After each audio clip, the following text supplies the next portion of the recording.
What's up, guys? Welcome back to the channel. We have another in our scenario review series here for Blood Red Skies. We're moving right along. This one is Surprise Attack, another fun one that really just, again, brings something a little different than the standard wipe out your opponent kind of game here. So another attacker and defender mission. So as is usual, as we've seen here for the last several missions. So whoever has the most planes in their force is the defender in this case.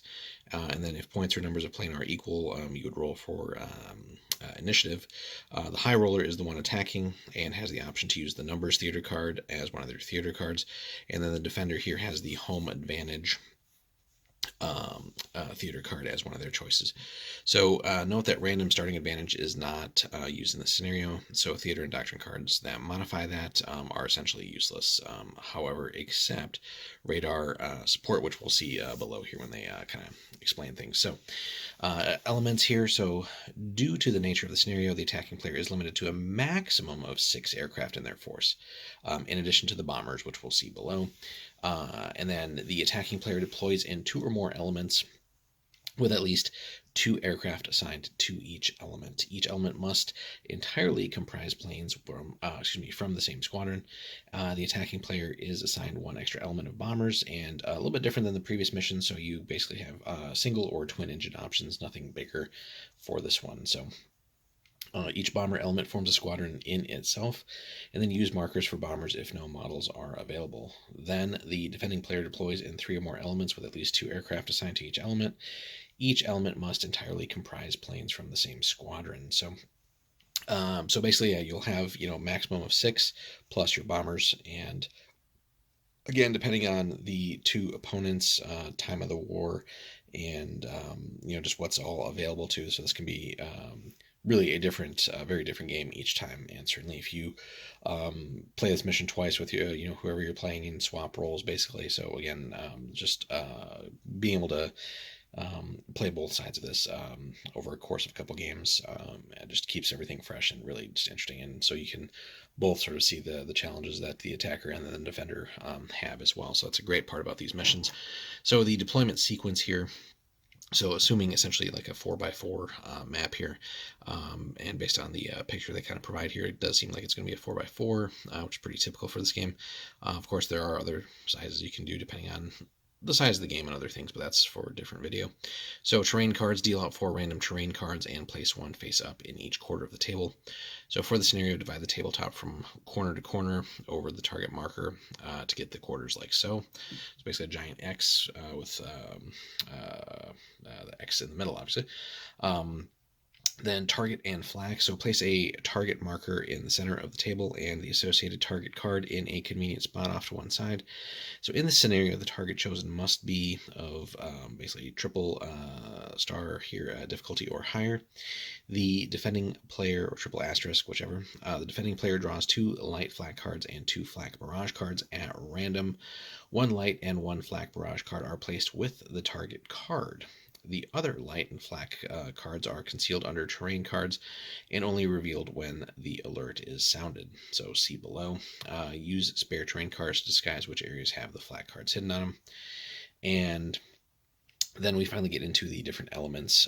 So the attacking player elements, the player begins by noting an attack plan for all of their elements. Each element must be designated a turn number and table edge for its arrival. Multiple elements can be assigned to the same table edge, but the attacking player is limited to deploying 1 element per table edge per turn. And then 1 attacking element and 1 bomber element may be deployed within 3 inches of any of the table edges prior to the first turn. Attacking elements arriving on subsequent turns are deployed as high cover markers at the beginning of the turn of their arrival and may be moved onto the table at the end of the same turn if desired as per normal rules. And then on the defender side, so the defender deploys no elements on the tabletop at the beginning. Instead, they place 1 high cover marker for each element. So defending high cover markers may be deployed on any table edge. The elements are deployed only, that player's elements are deployed only when the alert has sounded. Again, we're getting to that. If the target is an airfield, the defending player can designate 1 element as being in readiness on the field. And then when the alert is sounded, The ready element may scramble and be deployed within 3 inches of the airfield target marker, in addition to the defending element deployed from a high cover marker. So keeping all that in mind.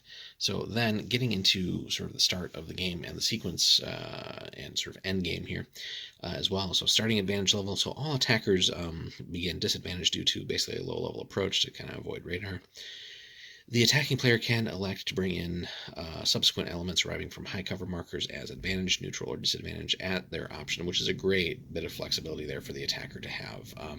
Most of the missions we've seen really will either have your starting advantages at random, or even maybe neutral, or even disadvantage. So being able to bring those in as whatever you need is pretty crucial there, and just again a great bit of flexibility. And certainly with your initial attackers, you're at some point going to want to bring those up to advantage, just to not get shot down. Defending elements arriving from high cover do start advantaged. So a great bit of advantage, pun intended there, for the defenders, which makes sense. They're flying high cover, so they can kind of see where enemies are approaching from, and then kind of dive down on them. So makes sense there. Something that the attacker is definitely going to have to factor in.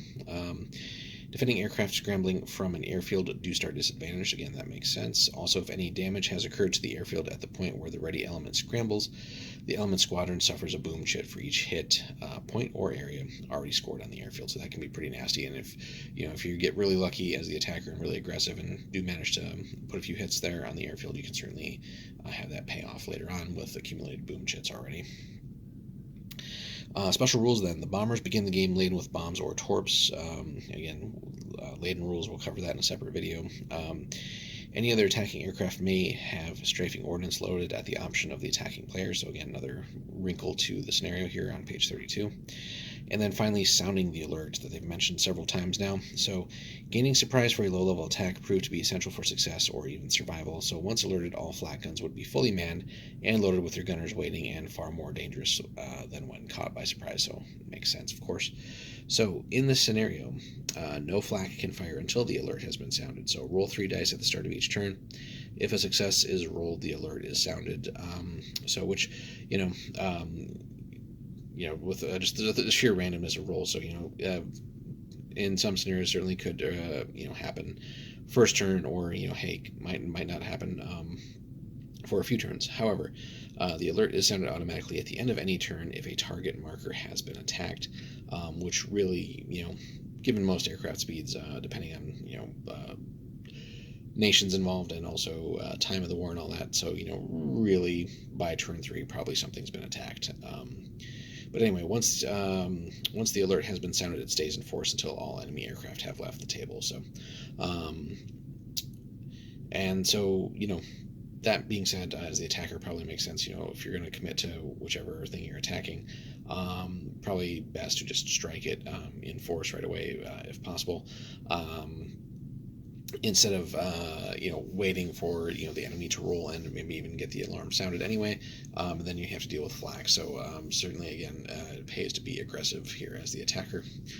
The following dice modifiers apply in addition to the basic 3 dice. So any multi-engine aircraft, enemy aircraft on the table, add an extra die. Radar support theater card is played, another die. Weather theater card played. So bad weather, things like that could really spice up the scenario. Negative dice. All enemy aircraft are disadvantaged, so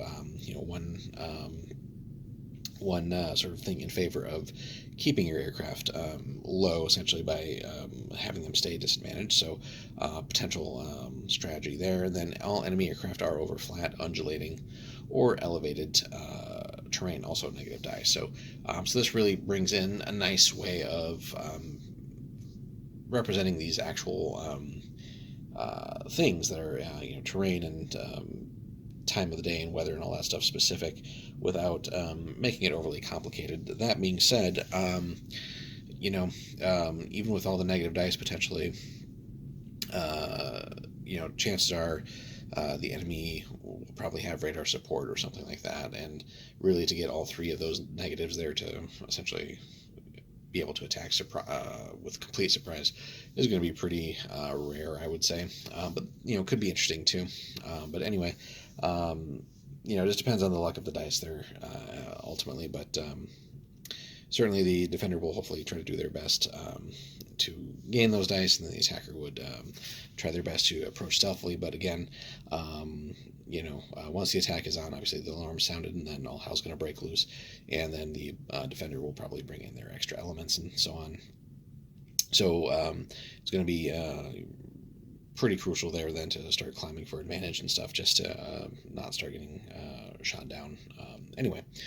So then finally, once the alert has been sounded, all flak becomes active. Ready aircraft at airfields can be scrambled, and defending elements will begin to arrive in the area. So again, once the attack really begins in earnest, all hell's going to break loose, and the defender kind of has access to all their things. So that being said, though, if one of the targets is the actual an airfield, there I would say certainly it makes sense to be as absolutely stealthy as possible, because if you can, the more hits you can score and damage you can do on the airfield, again, that is a nice way to start accumulating boom chits for the defender. Or put them on the defender essentially, which again is going to give you some advantage there. So certainly worth, I think, taking that approach. But if the targets are something else, you might just say the hell with it as the attacker, and try to do a little bit to maybe have one or more of the negative dice. But it all depends also on what the enemy may be fielding too, again, depending on that particular stage of the war and things like that. So you still have to remain sort of cognizant of what what they might have in high cover and so on and so forth. So then let's see here. At the end of each turn, beginning with the turn in which the alert is sounded, one defending element may be moved onto the table top from an uncommitted high cover marker. And then finally, high cover markers which are not moved onto the tabletop can be moved up to 9 inches along the table edge instead, as described in the main rules. So that's actually a pretty neat ability there too. So so which are not moved onto the tabletop can be moved. So basically, as the battle develops and as these high cover patrols are essentially moving in real space, essentially being able to move them to where things will get them a little bit closer and sort of represent them flying a route, patrol route. It's another great easy way to sort of represent that in the scenario. So another great little bit here from Warlord. So then we continue on. So again, this is a bit of a lengthy mission as far as all the pieces here, but certainly one that's well worth attempting. So as we've seen here, leaving the area. So attacking aircraft that exit the table leave the scenario altogether. So you do want to be very careful of that with your efforts to evade the defenders. If a defending aircraft leaves, it can re-enter. Makes sense because it's close to home territory. So as usual, passing maneuver test, and if they fail the maneuver test, then they return to base and accumulate the boom chit. Which again, if the airfield already taken some damage, more boom chits this way is rather risky. The scenario continues until all of one side squadrons are driven off by accumulated boom chits, or the last attacking aircraft exits the table or is shot down. So victory then. At the end of the game, count of victory points. The player with the greatest is the winner, naturally. So how does the defender score then? Each attacking aircraft shot down is worth the following. So basically, single engine planes, whether they're fighters or single engine bombers, 2 points there. Twin engines, which is again as big as the attacking forces are allowed to have, are worth 3 points. So certainly something to consider if you do decide to bring twin engines. They are going to net the opponent a little bit more if you lose them. Hits remaining on the target is worth the following number of victory points. So each hit remaining on the target card is 1, and then each area hit remaining, point hit remaining is 1, area hit is 3. So certainly keeping your targets undamaged as the defender, or relatively undamaged, or mitigating damage, is also going to net you the points. The attacker, as you might expect, is got a little bit different task here. So each point hit scored is going to be worth 1, and each area hit is then worth 3. So kind of the mirror of what the defender needs to do by preventing that. And then, however, if the target loses all of its area or hull hits, the following bonus applies. So you get a +6 bonus, which is really nasty, and really will probably swing the game in your favor, one would have to imagine, unless you really just are losing your own planes left and right. And again, it makes really fun scenarios too. So, not just static land targets, but if this were over water and things like that, it's a great way to really combine things in between sort of this ecosystem that Warlord's building up between, things like bolt action, this game, cruel seas, victory at sea. So there's so many sort of different interconnected things that can also present themselves for scenarios and campaigns and stuff like that between all these things. So then finally, once the target has been damaged or destroyed, each attacking aircraft that escapes is worth the following to the attacking player. Each attacking aircraft that exits the table is another victory point per plane, regardless of size. However, the following penalty also applies to missed bomb attacks in urban areas. Each unsuccessful bombing run made in an urban terrain area does equal a negative point. So a little bit of a punishment there for just kind of being sort of wanton with your attacks, basically. So overall, a fun scenario. If a bit lengthy, again, there's a lot going on here, and again, Warlord is nice enough to sort of provide a suggested engagement here with Luftwaffe and RAF as protagonists, and so again, worth trying out. Very easy to have those forces, but somewhat similar to the recent missions that we've covered, except here we're not doing like any escorting or intercepting of escorts. So here, this is essentially attacking a fixed target or targets, and whether it's over land or water, or some combination of that, rivers, things like that. Really just makes for a fascinating scenario. So, and really even allows for some extra creativity there in how the terrain is represented, as far as terrain elements chosen for like how the attacker can approach, and will factor in how you then have to sort of have your game plan. Now if you're attacking an airfield versus other targets, then that brings in all those extra rules. So again, there's just so many nice things going on here with a scenario that really is just going to be worth playing multiple times. Again, whether you're the attacker or the defender, there's just so many different elements that really it should not get boring anytime soon. And again, will drastically vary between the two nations involved and time of the war and all that. So lots of different things that can happen there. So let us know if you guys have played the scenario and what your results have been, and what plans and stuff you guys have used. We're really interested in hearing that. Leave us a like and a subscribe if you guys haven't already. And then if you want to support the channel, hit us up on the description there. If you follow that link, head over to Warlord. You guys pick up anything there that comes back and helps support the channel a little bit. So really do appreciate that. In the meantime, guys, I hope you have a good one. Stay tuned. We'll be covering more.